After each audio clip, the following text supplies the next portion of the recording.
ಒಂಬತ್ತನೇ ಪ್ರಶ್ನೆಯನ್ನ ಗಮನಿಸಿ.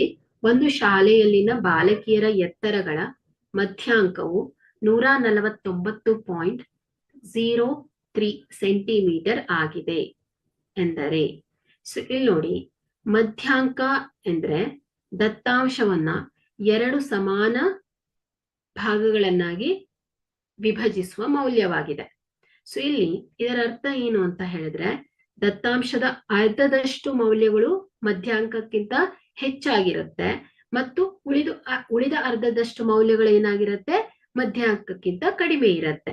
ಸೊ ಆದ್ರಿಂದ ಇಲ್ಲಿ ಕೊಟ್ಟಿರುವ ಉತ್ತರವನ್ನ ನೋಡ್ಲಿಕ್ಕೆ ಹೋದ್ರೆ, ಸೊ ಇದೇನಾಗತ್ತೆ ಹೇಳಿ, ಬಿ ಸರಿಯಾದ ಉತ್ತರ ಆಗತ್ತೆ ಮಕ್ಕಳೇ. ಸೊ ಇಲ್ಲಿ ಬಿ ಏನಿದೆ ಹೇಳಿ, 50% ಬಾಲಕಿಯರ ಎತ್ತರ 149.03 ಸೆಂಟಿಮೀಟರ್ಗಿಂತ ಹೆಚ್ಚು ಮತ್ತು 50% ಬಾಲಕಿಯರ ಎತ್ತರ 149.03 ಸೆಂಟಿಮೀಟರ್ಗಿಂತ ಕಡಿಮೆ ಇದೆ. ಸೊ ಹಾಗಾಗಿ ಬಿ ಏನಾಗತ್ತೆ, ಸರಿಯಾದ ಆಯ್ಕೆ.